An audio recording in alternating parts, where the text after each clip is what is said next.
Hello, hello everyone. My name is Senali Naure Yasmin Isabel, and I'm going to answer the question from the video, The Real Secret to Self-Confidence. Okay, so the first question is, according to the speaker, what common misconception do people have about self-confidence? Okay, so the common misconception is that self-confidence is about appearing bold, loud, impressive, or projecting a perfect image. Many people believe that they need to fake it till they make it to seem confident. Okay, so the second question is, what is the difference between fake confidence and authentic self-confidence according to the psychological research mentions? Okay, so fake confidence involves mimicking confident behavior like loud voice, uh, taking out space to mask insecurity, often leading to disconnection from one true self. Authentic self-confidence, on the other hand, it's not about dominance. Research show high self-esteem correlate with being warm, kind, non-defensive, humble, and approachable. Okay, so the third question is, what is the status signaling model of self-esteem, and how does it explain why fake confidence appear attractive at first? So the status signaling model suggests that humans use confidence as a shortcut to judge someone's value. When we meet someone new, we assume that if they act confident, they must value themselves and post competence. This is why fake confidence works initially. It hacks this evolutionary signal, triggering others into believing the person is competent before they have real evidence. Okay, the fourth question is, why does the speaker argue that faking confidence fails in the long term? Mention at least two negative results. Okay, so faking confidence fails because external exposure.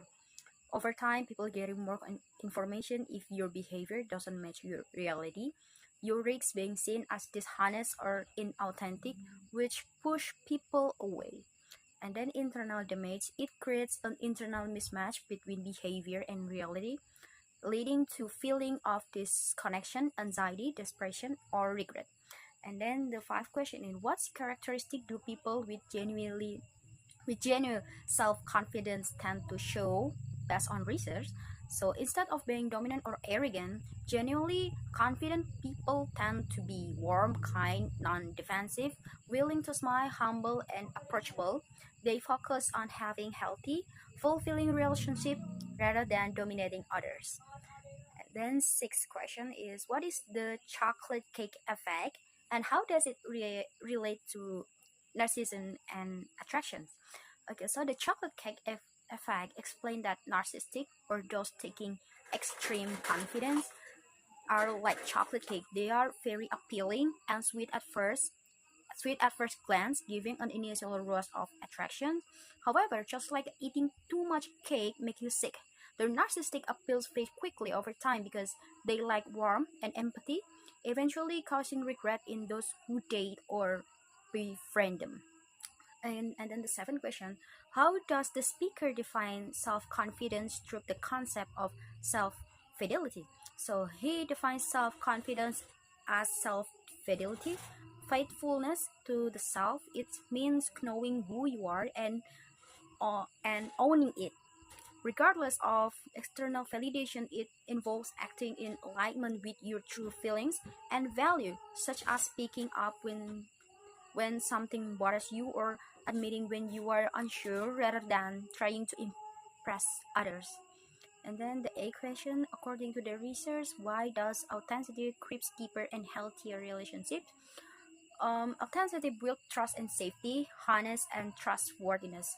That is fears and abandonment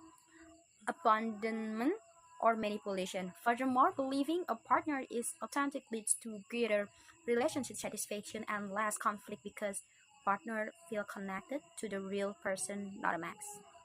And then number nine, what internal conflict make it difficult for people to practice self-fidelity consistency?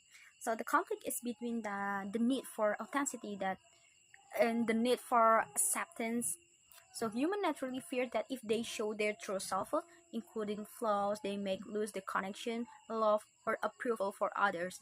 This fear drive people to people please or hide their true thoughts. And then number 10, what personal story or experience did the speaker share that demonstrate how practicing authenticity increased his real confidence. So the speaker shared his experience of doing a rejection month, where he intentionally faced rejection repeatedly. Intently, his external confidence tanked, but eventually he realized his worth wasn't tied to others' approval. He reached point where he felt confident not because people like him, but because he liked himself for being brave and authentic.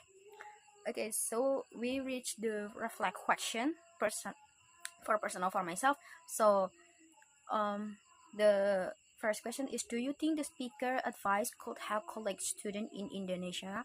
Why or why not?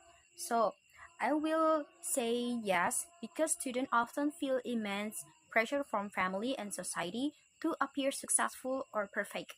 Their concept of self-fidelity could relieve the stress of trying to fit a specific mold. Alternate Alternatively, you could discuss if Indonesian culture, which values harmony or collectivism, make it harder to speak your mind compared to Western individuality cultures. And then the next question: many students feel afraid of failure. How does this video change the way you think about failure?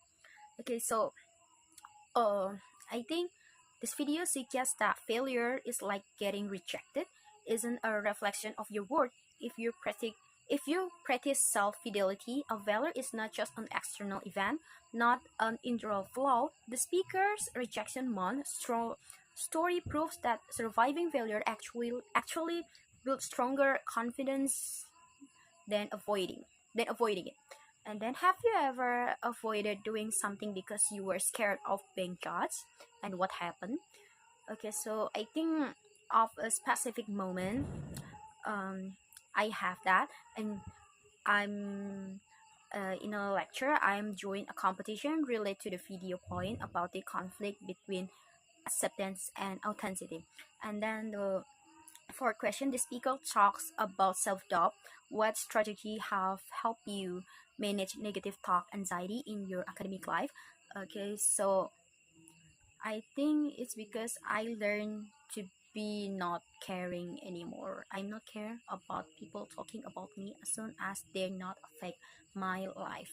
Okay, so the first five question: how can we support each other as student when someone is experiencing stress, anxiety, or low confidence?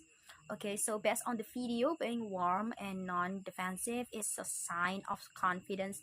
Supporting others might mean creating a space where they don't have to fake it and can be authentic about their struggles without fear of judgment. Okay, so the next question is my personal experience, my critical listening journey. So the first question is, what was your listening experience in high school? Did you have real listening activity in English, and how often? Okay, so I listening to like English music, listening to the YouTube video, and then game, and then like story, and then in TikTok and IG, there in Instagram there's more I use in English, and how often? Like I do that every day. And then the second question, do you think listening lesson in high school were enough to prepare you for listening in university? Why or why not? Okay, I think it's not enough because you need to practice more and more. In school time, I think it's not enough. Okay, what are the biggest problem you face when listening in English? And now mention at least two and explain. When I have struggled with listening, because sometimes people have different um, I don't know, like they have a different accent, and sometimes I feel bad with my listening skill, just my listening skill. I'm very bad at it. Okay, so the third, how did you feel about listening before taking the critical listening course? For example, like scared, nervous, confused, confident, excited, or something like that. I think I become more and more getting upgrade level after I take critical listening course. Okay, so after one semester of critical listening, do you feel your listening skill have improved, and what change did you notice? Yes, I feel I'm improved and I have changed. It's from when I saw the video and I don't know the meaning, but now I know. like my vocabulary has become more engaged. Okay, so which activity or topic in the critical listening class help you the most? And give an example.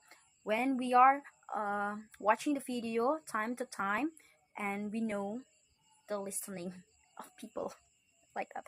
Okay, so do you feel more confident when listening now compared to the before of the semester? Why or why not? Yes, I feel more confident.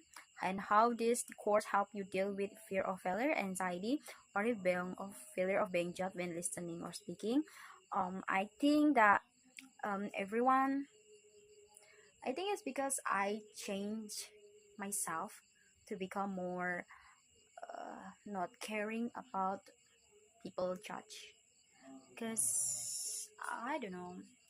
I think maybe I become a mature, because yes, because we are become mature. I'm not talking, or I'm not caring about people say anymore. Okay, so the next questions is, what is your listening goal after this semester? Be specific. So I hope in the next semester I will become more and more improved with my listening skill and my speaking and everything of it. And I feel more enjoy, because honestly, when I'm in the class, I don't think that I'm enjoy it really well, but it's not bad. I just need to enjoy the class more. Okay, so what support do you need from your lecturer or friends to continue improving your listening skill in the future? So I hope that my lecturer, they're humble and very of and friendly with me, with us as a student, uh, so we are not afraid when we are making a mistake, because sometimes when the lecturer is not humble, um I don't know, just make us um feel like fear, or